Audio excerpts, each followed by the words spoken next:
सरल बना दिया है ना। अरे नाना, एआई ही तो मानव जीवन के सबसे बड़ा खतरा है। यहाँ उपस्थित सभी निर्णायकगण, श्रोतागण को मेरा सादर नमस्कार। मैं समृद्धि यादव आज इसी दुविधा को सुलझाने के लिए आप सबके समक्ष अपना विषय एआई और मानव जीवन, लाभ एवं चुनौतियां के साथ प्रस्तुत हूँ।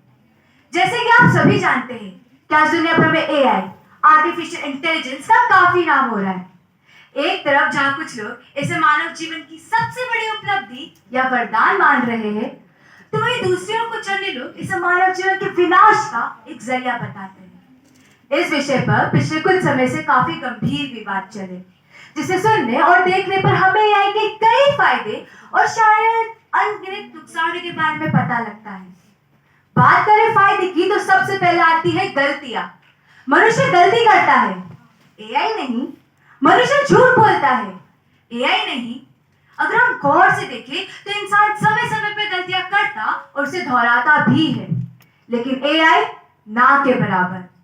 बात करें खतरा उठाने की क्षमता की तो उसमें भी एआई में मनुष्य से कई ज्यादा होती है। उदाहरण के लिए बॉम्ब डिफ्यूज करना या समुद्र के सबसे गहरे हिस्से की खोज करना। इसका इस्तेमाल आपदाओं के वक्त भी किया जाता है। अगर चिकित्सा क्षेत्र की बात करें तो आज एआई की बदौलत ब्रेन ट्यूमर और ब्रेस्ट कैंसर जैसी खतरनाक बीमारियों को खत्म किया जा सकता है, और इनके होने के लगभग 5 साल पहले ही इनका पता लगाया जा सकता है। अगर हम इनके काम करने की क्षमता की भी बात करें तो एक इंसान को आराम की और शांति की बार बार जरूरत होती है, लेकिन एआई या अन्य मशीनें बिना थके इंसानों से कई ज्यादा काम कर सकती है। एक बात तो कहनी पड़ेगी कि एआई को मानव जीवन के वरदान बताना बिल्कुल सही है, लेकिन फिर लोग इससे डरते क्यों हैं? क्यों बड़ी बड़ी हस्तियों ने इस पर आपत्ति जताई है, जिसमें सबसे पहले इलॉन मस्क का नाम है, जिन्होंने एआई को मानव जीवन के लिए सबसे बड़ा खतरा बताया है। लोगों को एआई को खतरा मानने की सबसे पहली वजह है बेरोजगारी। टेक्नोलॉजी और एआई में बढ़ती तरक्की के कारण धीरे धीरे नौकरियों में किल्लत होती जा रही है। दूसरे शब्दों में कहे तो इंसानों की जरूरत कम होती जा रही है। दूसरा कारण है आलस्य। आजकल का मनुष्य आलस की ओर तेजी से बढ़ता जा रहा है। हमने हमारी जिंदगी को आरामदायक बनाने के लिए टेक्नोलॉजी का इस हद तक इस्तेमाल कर लिया है कि अब ऐसा लगता है कि हम उसे नहीं बल्कि वो हमें नियंत्रित कर रही है। एआई में ना तो रचनात्मक शक्ति है और ना ही भावनात्मक, और यही चीज हमेशा एआई को मनुष्य से कम दर्जे पर रखेगी।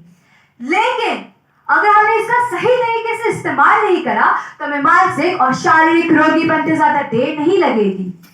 एआई का इस्तेमाल कुछ लोग मानव और मानव कलाओं का विनाश करने के लिए कर रहे हैं, जैसे गायन कला में ऑटो ट्यून डालकर और तस्वीरों को फोटोशॉप करके सब कुछ बर्बाद कर रहे हैं। बात का निष्कर्ष यही है कि एआई मानव जीवन संवार भी सकता है और इसे पूरी तरीके से बर्बाद भी कर सकता है, लेकिन यह पूर्णतः निर्भर करता है कि इसे इस्तेमाल कौन कर रहा है। अपनी बातों को विराम देते हुए बस यही कहना चाहूंगी कि ऐसे घबराने की जरूरत नहीं है।